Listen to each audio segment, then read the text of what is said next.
दोस्तों, प्रकृति ने हमारे शरीर को 5 तत्वों से बनाया, लेकिन कलयुग के इंसानों ने उसमें एक तत्व और अधिक कर दिया, और वह है पैसा। पैसों से सब चीजें नहीं खरीदी जा सकती, लेकिन पैसों से बहुत कुछ खरीदा जा सकता है। आज की यह कहानी आपको 5 ऐसी दुर्लभ और महत्वपूर्ण बातें बताएगी जो यदि आपने स्मरण कर लिया और अपने जीवन में अमल कर लिया तो वह कभी अपने जीवन में गरीब नहीं रह सकता, कभी उस मनुष्य को धन की कमी नहीं हो सकती। यह 5 बातें आपके जीवन में बहुत काम आने वाली हैं।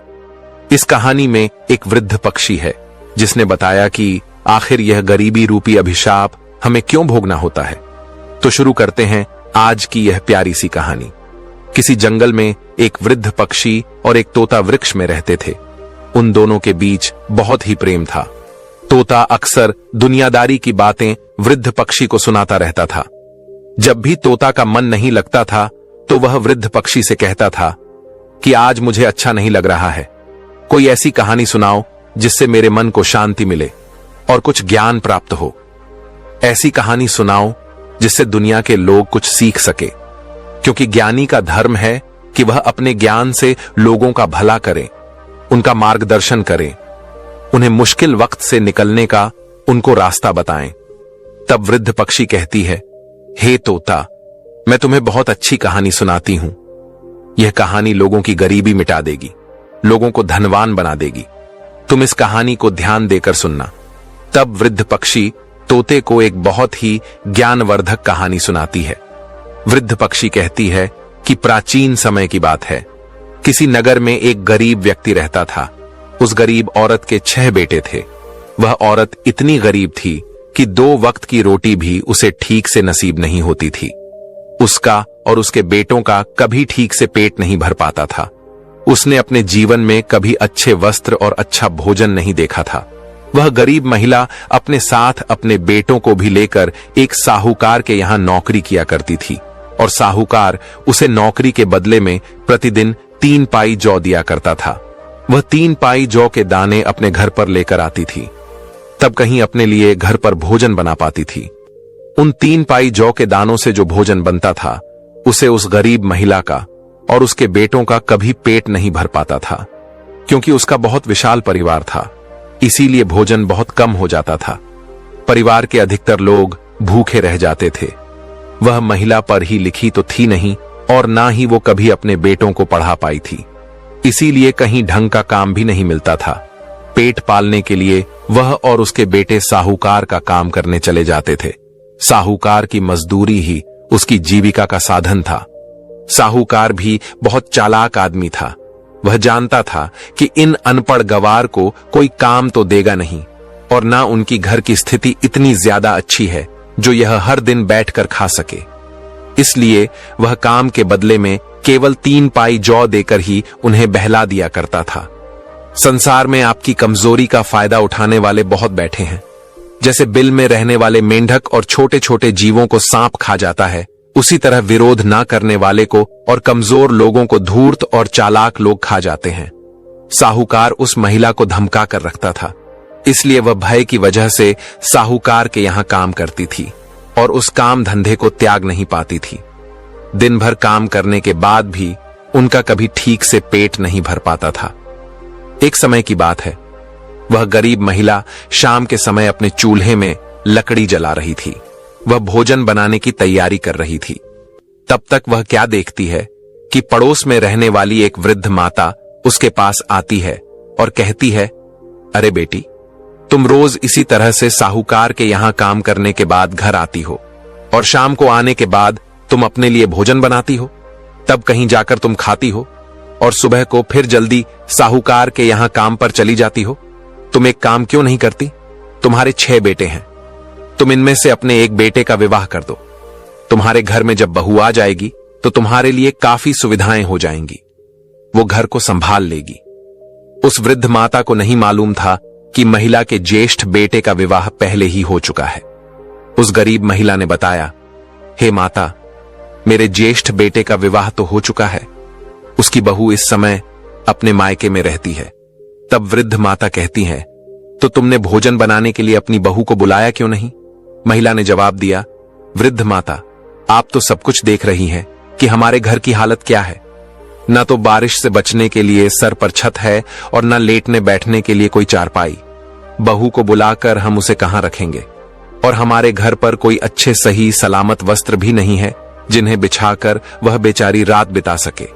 यहां अपने लिए भी पेट भरने को भोजन नहीं है। बहू आ जाएगी तो उसका खर्च कैसे करेंगे? इसलिए हम बहू को नहीं लाते हैं। तब वह वृद्ध माता पूछती है, अरे बेटी, तुम्हारे पुत्र की शादी हुए कितना समय हो चुके हैं? तब वह गरीब महिला कहने लगी, अरे माताजी, हमारे पुत्र की शादी हुए 2 साल हो चुके हैं। माताजी ने पूछा कि जब 2 साल हो चुके हैं तो क्या तब से लेकर अब तक तुम्हारी बहू तुम्हारे घर पर नहीं आई है?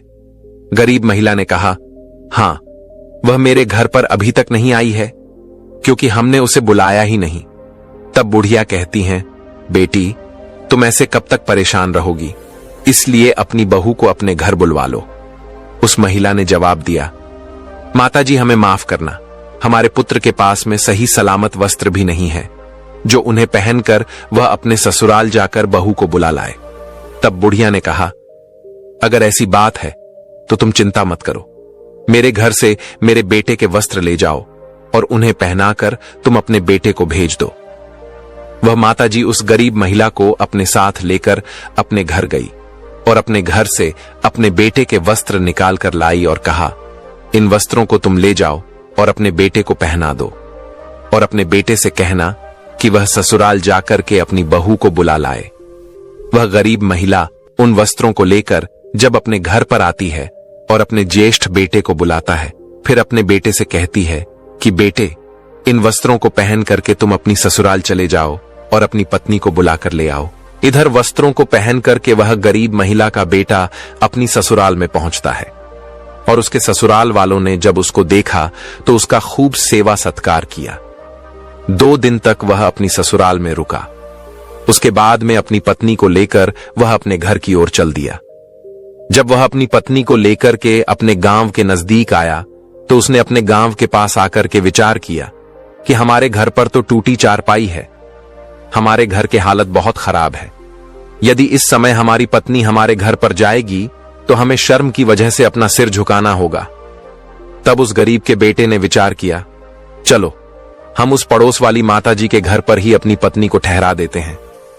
इतना विचार करने के बाद में वह गरीब महिला का बेटा अपनी पत्नी को लेकर उस माताजी के घर पर जाता है और अपनी पत्नी को वहीं पर ठहरा देता है। उसके बाद वह युवक अपने घर पर चला आता है। उस पत्नी को नहीं पता था कि यह घर उसका नहीं है, बल्कि उसके पति ने उसे किसी दूसरे के घर में ठहराया है। रात भर वह पत्नी उस वृद्ध माताजी के घर पर ठहरी रही। उनका घर बहुत अच्छा बना हुआ था। पत्नी समझ रही थी कि यह उसके ही पति का घर है, लेकिन वह एक बात बार बार सोच रही थी कि उसका पति उसे इस घर में रखकर कहां चला गया है। इधर जब सवेरा होता है तो वह गरीब महिला अपने बेटों को लेकर साहूकार के यहां मजदूरी करने चली जाता है। दूसरी तरफ उस वृद्ध माताजी ने सोचा कि वह युवक अपनी पत्नी को हमारे घर पर रखकर चला गया है, लेकिन अभी तक उसे लेने नहीं आया। वृद्ध माताजी ने 2 दिन तक इंतजार किया। जब वह उसे बुलवाने नहीं आया तो माताजी ने सोचा कि चलो मैं ही इस बहू को इसके घर पर पहुंचा देती हूं। तब माताजी ने उस बहू से कहा, अरे बहू, लगता है तुम्हारा पति तो तुम्हें बुलवाने नहीं आएगा। चलो मैं ही तुम्हें तुम्हारी ससुराल ले चलती हूं। माताजी की बात सुनकर वह बहू एकदम चौंक जाती है। वह कहती है, ससुराल कैसा? ससुराल क्या? जिस घर में मैं रह रही हूं वह मेरा ससुराल नहीं है। तब वृद्ध माताजी उसे पूरी बात समझती है और उस बहू को लेकर के वह उसके ससुराल जाती है। उस बहू ने जब अपने घर में जाकर देखा तो घर का नजारा देखकर वह हैरान रह गई। घर की हालत बहुत बुरी थी। जगह जगह चूल्हे बने हुए थे और सब चूल्हे में राख भरी थी। घर में इधर उधर भी राख बिखरी थी। फिर उसके बाद उसने चारपाई की तरफ देखा तो चारपाई भी टूटी थी और जो बिस्तर थे उन पर काफी धूल जमी हुई थी। घर की छत आधी टूटी हुई थी। घर के अंदर की दीवारें धुएं से काली हो गई थीं। पूरे बर्तन सब इधर उधर बिखरे थे। अपने ससुराल का ऐसा हाल देखकर बहू की आंखों में आंसू आ गए। वह बैठकर रोने लगी। इधर जो माताजी थी वह तो उसको उसके घर पर रखकर अपने घर चली आई। वह बेचारी अकेली अपने घर पर बैठकर अपनी किस्मत को कोसने लगी। वह बहू अपने घर की इस हालत को देखकर काफी देर तक रोती रही। उसके बाद उसने विचार किया कि अब चाहे रो या हंसू, रहना तो मुझे इसी घर में है, क्योंकि मेरा विवाह इसी घर में हुआ है। वह बहुत चतुर और बुद्धिमान थी। वह मन में सोचने लगी कि अब इस तरीके से रोने से कोई काम चलने वाला नहीं है, मुझे ही कुछ करना होगा। तब उस बहू ने बुद्धिमानी से काम लिया। वो घर की हालत ठीक करने में लग गई। बुद्धिमान लोग मुश्किल वक्त में भी घबराते नहीं हैं, बल्कि अपनी बुद्धि से काम लेकर स्थिति को अपने अनुकूल बना लेते हैं। वह बहू वहां से उठती है और जितने घर में चूल्हे बने हुए थे उन सभी चूल्हे को एक एक करके फोड़ देती है और उन चूल्हे में से एक चूल्हा रहने देती है और घर के सभी बिस्तरों को अच्छी तरह से साफ करती है। सारे बर्तनों को धोकर एक जगह रखती है। काली काली जो दीवारें थीं उनकी पुताई करके साफ सुथरा बना देती हैं। इस तरह से सफाई करके उसने अपने घर की सूरत बदल दी। इसीलिए तो स्त्री को घर की लक्ष्मी कहा जाता है। स्त्री ही घर की शोभा होती है। इधर वह बहू उस टूटे फूटे नर्क जैसे घर को साफ सुथरा बना देती है। उसे काम करते करते शाम हो जाती है और वह अपने पति के आने का इंतजार करती है। काफी अंधेरा हो गया था, लेकिन उसका पति अपने भाइयों के और अपनी माता के साथ अभी तक लौटकर घर पर नहीं आया था।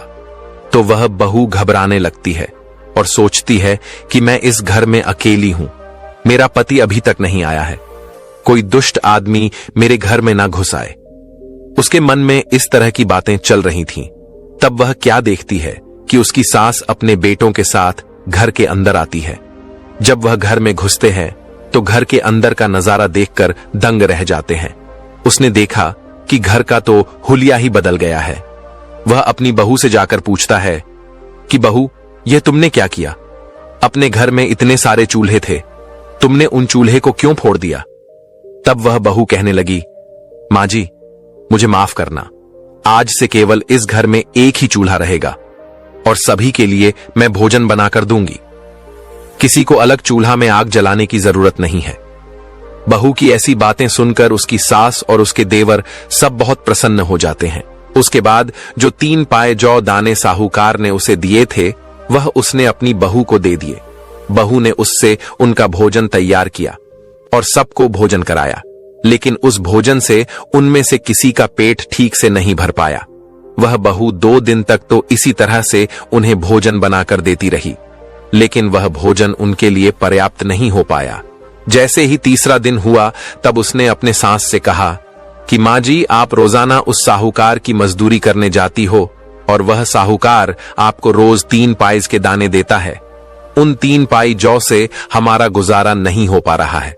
आज आप साहूकार के पास जब काम करने जाओगे तो जब शाम के समय में साहूकार आपको 3 पाई जौ देगा तो उससे कहना कि इन 3 पाई जौ से हमारा गुजारा नहीं चलता है, हमें कम से कम 3 गुना जौ और दीजिए, नहीं तो हम कल से काम पर नहीं आएंगे। बहू की बात सुनकर वह गरीब महिला कहती है, अरे बहू, तुम नहीं जानती हो, वह साहूकार बहुत ही कंजूस और दुष्ट है। अगर मैं उससे कहूंगा कि मुझे इससे 3 गुना ज्यादा बढ़ाकर दे दो तो साहूकार सनकी है, कहीं हमें मारने ना लग जाए। इसी वजह से मेरी उससे कहने की हिम्मत नहीं होती है। बहू ने जवाब दिया है, मां जी, आप परेशान मत होइए, आप जाकर कम से कम उससे यह बात कहकर तो देखिए, क्योंकि कई बार आदमी अपनी इन्हीं कमजोरियों की वजह से स्वयं को मिलने वाले लाभ से वंचित रह जाता है। उस समय वह अपने ही दिमाग से दूसरे के दिमाग को सोचता है और उन्हीं बातों को सोच सोचकर वह मनुष्य घबराता रहता है और उसी भय से स्वयं को मिलने वाले लाभ से वंचित कर देता है। बहू ने समझाया कि देखो, आप यह बात साहूकार से जरूर कहना, वह आपसे कुछ नहीं कहेगा। अगला दिन होता है। वह गरीब महिला अपनी बहू के कहने पर साहूकार के यहां काम पर जाती है। पूरे दिन साहूकार का काम करती है और शाम के समय 3 पाइज के दाने लेकर के जब साहूकार आता है और उस गरीब महिला को देता है तो वह कहती है कि साहूकार, आप इतने दाने मुझे देते हो, इन जौ के दानों से हमारा गुजारा ठीक से नहीं हो पाता है, इसके 3 गुना दाने हमें और बढ़ाकर दे दिया करो। हमारा विशाल परिवार है, अब तो हमारे घर में हमारी बहू भी आ गई है। उस महिला के इतना कहने पर साहूकार ने 3 गुना और बढ़ाकर उसे अनाज दे दिया। उस अनाज को लेकर वह गरीब महिला प्रसन्न होते हुए अपने घर चली जाती है। उसके बाद उस बहू ने उस अनाज को पीसकर भोजन बनाया। उस दिन सभी लोगों के पेट अच्छी तरह से भर गए। अब तो कुछ दिन तक इसी तरह से चलता रहा। एक दिन बहू ने फिर अपनी सास से कहा, माँ जी, आज जब आप काम पर जाओ तो साहूकार से फिर से कहना कि वह अनाज की मात्रा और बढ़ा दे। इतना हमारे घर के लिए पर्याप्त नहीं हो रहा है। तब उसकी सास बोली, अरे बहू, क्या पागल हो गई हो? पिछली बार तो उसने बढ़ा दिया था। यदि अब मैंने उससे कहा तो वह मुझे बहुत गुस्सा करेगा। एक बार तो मैंने हिम्मत जुटा करके उससे कह दिया, अब दोबारा मुझ में इतनी हिम्मत नहीं है जो मैं उससे कह पाऊं। तब उस बहू ने कहा, माँ जी, आप घबराइए मत। आपका साहूकार आपको कोई हानि नहीं पहुंचाएगा। आप उस साहूकार के पास बिना घबराए जाइए और उससे यह बात कहना कि कुछ दानों की मात्रा और बढ़ा दें। वह जरूर आपकी बात मान लेगा। अब तो वह गरीब महिला अपने बेटों को लेकर साहूकार के यहां काम पर जाती है और पूरे दिन काम करती है। जब शाम को साहूकार उसे जौ के दाने देता है तो गरीब महिला ने उसे हाथ जोड़ करके कहा, साहूकार जी, आप जौ के दानों की मात्रा और बढ़ा दीजिए। इतने से हमारा गुजारा नहीं हो पाता है। गरीब महिला की मांग सुनकर उस साहूकार ने 3 गुना जौ और बढ़ाकर दे दिए। अब तो वह सभी लोग बहुत खुश होते हुए अपने घर को चले आते हैं। अब इस प्रकार से वह बहू उस अनाज में से 3 पाई जौ रोजाना बचाकर रख लेती थी। धीरे धीरे कई दिन बीत गए। उसने अनाज बचा बचाकर काफी अनाज इकट्ठा कर लिया और एक दिन अपने सास से बोली, माँ जी, इस तरीका से आप यदि मजदूरी करते रहे तो हम अपनी जिंदगी में कुछ नहीं कर पाएंगे। मनुष्य को उन्नति के लिए अपनी सोच को बदलना चाहिए। जो अपनी सोच को कुएं के मेंढक की तरह रखता है वह कभी तरक्की नहीं कर पाता है। उसका जीवन केवल गुलामी करने में निकल जाता है। छोटी सोच मनुष्य को गरीबी के दलदल से बाहर नहीं निकलने देती। जब आदमी बड़ा सोचता है तभी वह कामयाबी पाता है। समय के साथ मनुष्य को बदलते रहना चाहिए और सोचते रहना चाहिए। आगे गरीब महिला की बहू ने उससे कहा, माँ जी, आप कोई स्वयं का धंधा खोल लीजिए। जब हम कोई अपना काम करेंगे तो हमें उसमें अधिक मुनाफा होगा। अपनी बहू की बात सुन के वह बोली, अरे बहू, कैसी बातें करती हो? भला हमारे पास है ही क्या जो हम अपना काम कर सके?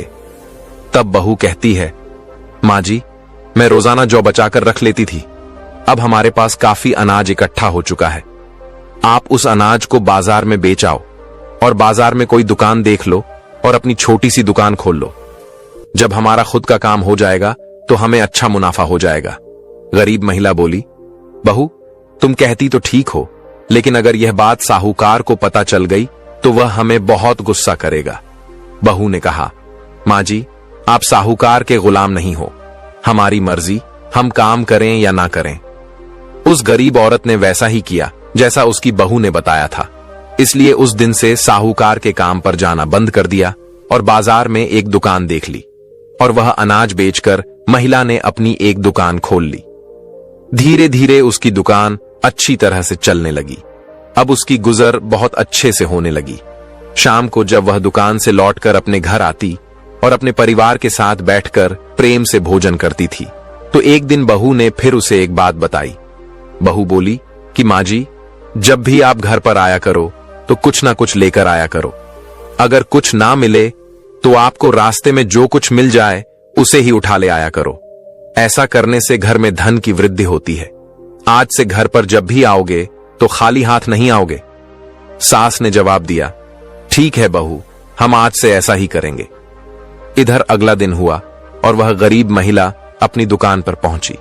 अपने सभी बेटों के साथ पूरे दिन दुकान पर रहती है और शाम को जब घर पर आती थी तो कुछ न कुछ लेकर आती थी। चाहे रास्ते में उसे एक कागज ही मिल जाता तो वह उसे ही उठा लाती थी। बहू उस चीज को ठीक से कोने में संभाल कर रख देती थी। इस तरह से कुछ दिनों तक ऐसा ही चलता रहा।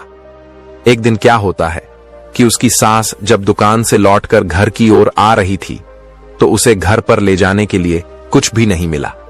तो वह सोचने लगी कि यदि मैं खाली हाथ घर पर गई तो बहू मुझसे पूछेगी तो मैं क्या कहूंगा। तब वह हम पर बहुत नाराज होगी। तब उसने देखा कि रास्ते में एक मरा हुआ सर्प था। वह गरीब महिला सर्प के पास में गई और सोचने लगी, यह तो मरा हुआ सर्प है, क्यों ना आज मैं इसको ही घर पर ले जाऊं।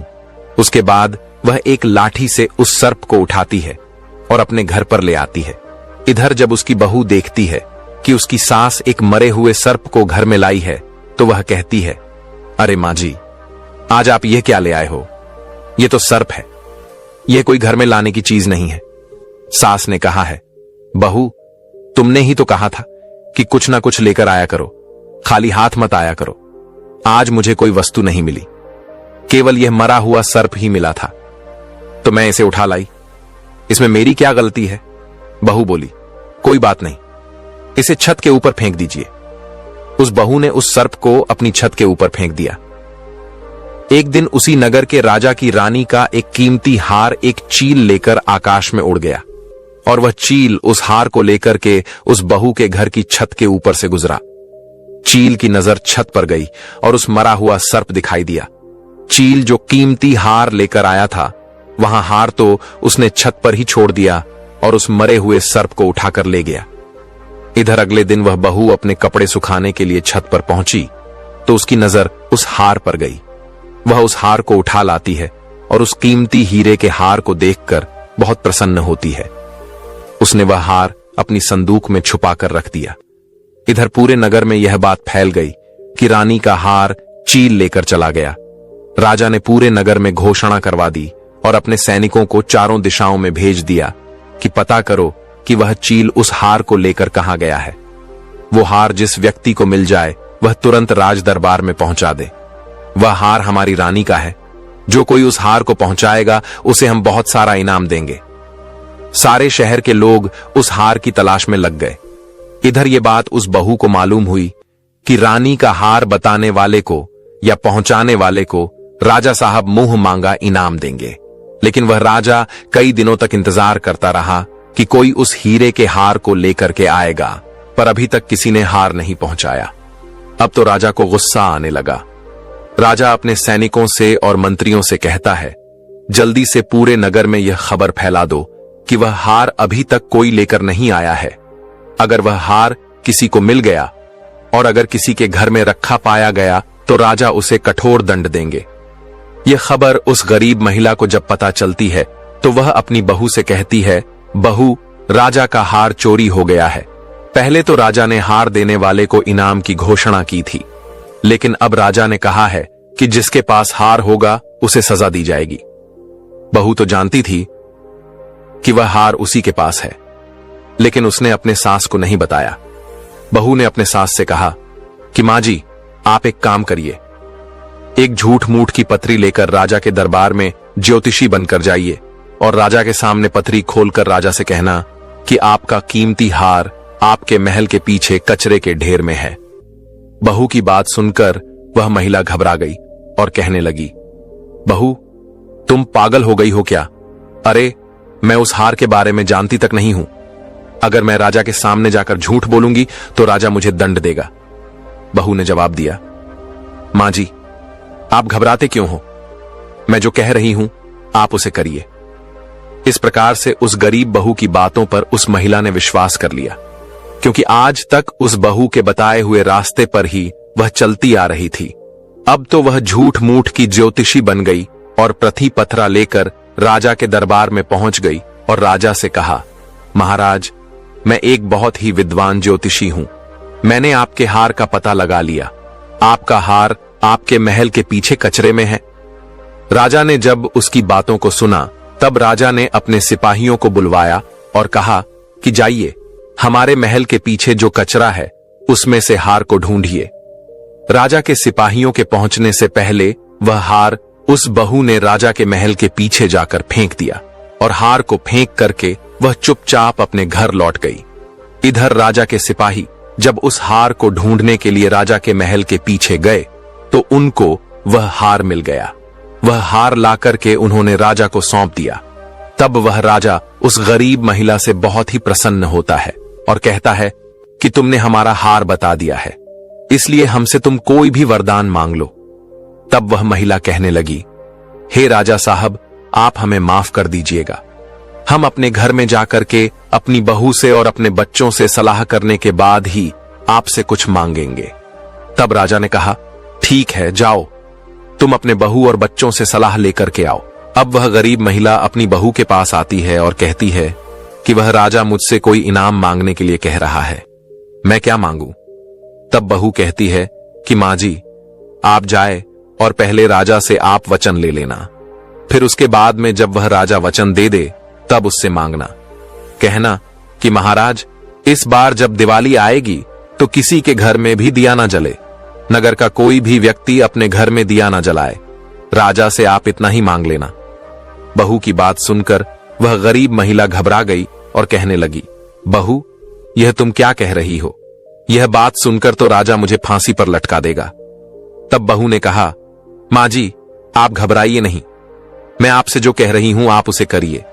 अब बहू के बार बार आग्रह करने पर वह गरीब महिला राजा के पास जाती है और राजा से कहती है कि राजा साहब, पहले आप वचन दीजिए, तभी हम आपसे मांगेंगे।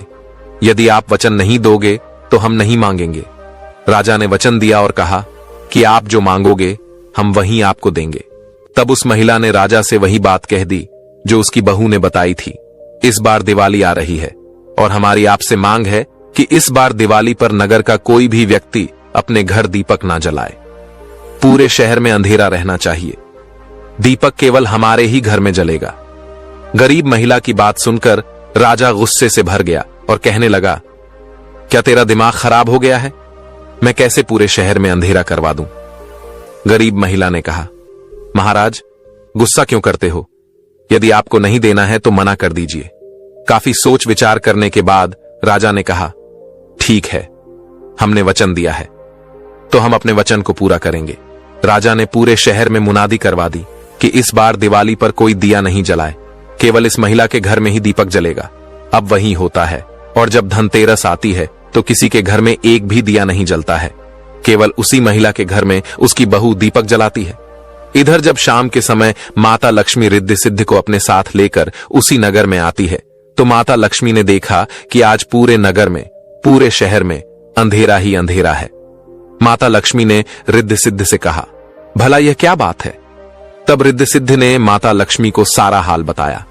माता लक्ष्मी वहीं रुकती है जिस घर में प्रकाश होता है, जिस घर में प्रेम होता है, जहां लड़ाई झगड़ा नहीं होता, जहां शांति होती है, जहां पर उजाला होता है। अब लक्ष्मी रिद्धि सिद्धि को अपने साथ लेकर पूरे शहर में प्रकाश ढूंढने लग जाती है। प्रकाश को ढूंढने ढूंढते जब माता लक्ष्मी आगे को बढ़ी तो वह क्या देखती है कि उसी गरीब महिला के घर में घी का दीपक जल रहा था और उसके घर वाले सब सो रहे थे। इधर माता लक्ष्मी उस गरीब के घर में जाकर बैठ जाती है और उसके घर पर अपनी कृपा बरसा देती है। उसकी छोटी सी झोपड़ी को महल में बदल देती है और उसके घर को धन दौलत से भर देती है। सुबह जब उस बहू की आंख खुलती है तो उसने देखा कि उसका घर तो एक भव्य महल के रूप में बदल चुका है। उसने अपने पति और देवर को जगाया तो सब लोग यह देखकर बहुत प्रसन्न होते हैं। उनकी आंखों में खुशी के आंसू छलक आते हैं। इधर जब दिवाली समाप्त हो जाती है तो बहू ने अपने सास से कहा, मां जी, आप राजा के पास चले जाइए। पूरे नगर में दिवाली ना जलने के कारण राजा बहुत गुस्से में होगा। राजा से कहना कि हमारे नगर पर बहुत दिग्गज विपत्ति आने वाली थी, सो अंधेरा होने के कारण वह विपत्ति टल गई। गरीब महिला ने वही किया, वह राजा के दरबार में गई। उस समय राजा बहुत ही क्रोध में बैठा था। गरीब महिला ज्योतिषी के भेष में हाथ जोड़कर कहने लगी, महाराज, हमें माफ करना। इन 3 दिनों में जो अंधेरा इस नगर में रखवाया गया था, किसी के घर में दीपक नहीं जला था। इसका कारण यह था कि आपके नगर पर बहुत दिग्गज मुसीबत आने वाली थी। वह मुसीबत अंधेरा होने के कारण नहीं आई, यानी वह विपत्ति टल चुकी है। अब आप लोग हम पर नाराज मत होइए। इस बात को सुनकर के राजा बहुत प्रसन्न होता है। बाद वह राजा उस गरीब महिला को और भी बहुत सारा मुंह मांगा इनाम देता है। वृद्ध पक्षी आगे तोता से कहती है कि तोता, एक बुद्धिमान बहू की चतुराई से उनकी गरीबी अमीरी में बदल गई। नर्क जैसा दिखने वाला वह घर स्वर्ग बन गया। कहते हैं कि बुद्धिमानी और विवेक से किया गया काम हमेशा सफल होता है और वह आपको सुख की ओर ले जाता है। तब वृद्ध पक्षी बोली, हे तोता, जो मनुष्य मेरी इन 5 बातों को ध्यान नहीं रखता है वह हमेशा गरीबी से बंधा रहता है। नंबर 1, जो मनुष्य हिम्मत और साहस से खाली है, करने योग्य कार्य को भी समय पर नहीं करता, वह आदमी गरीब बना रहता है। नंबर 2, जो बुद्धि से सोचकर काम नहीं करता, जल्दबाजी में कर बैठता है, किसी काम को करने से पहले घबरा जाता है, वह हमेशा गरीब बना रहता है। नंबर 3, जो मनुष्य प्रयास नहीं करता, समय के साथ बदलता नहीं है और ऊंचा नहीं सोचता, वह गरीब बना रहता है। नंबर 4, जो मनुष्य दूसरों पर निर्भर रहता है, आत्मनिर्भर नहीं बनता, थोड़े से ही संतोष कर लेता है, वह हमेशा गरीब बना रहता है। नंबर 5, जिस घर में स्त्री नहीं होती, स्त्री का सम्मान नहीं होता, स्त्री को मारा पीटा जाता है। जिस घर में हर समय लड़ाई झगड़े होते हैं, जिस घर के पुरुष क्रोधी और उदंड होते हैं, जिस घर के पुरुष पराई स्त्रियों में अशक्त रहते हैं, उस घर से कभी गरीबी नहीं जाती। दोस्तों, इस प्रकार से वृद्ध पक्षी ने यह 5 बातें बताईं। जो इन 5 बातों को जीवन में याद रखता है, वह कभी गरीब नहीं रहता। तोता कहता है कि हे वृद्ध पक्षी, आपने मुझे बहुत सुंदर कहानी सुनाई। यह कहानी सुनकर कि हमारा समय बहुत अच्छा कट गया और हमें ज्ञान भी प्राप्त हो गया। उम्मीद है कि आपको भी ये कहानी पसंद आई होगी। नमो बुद्धाय।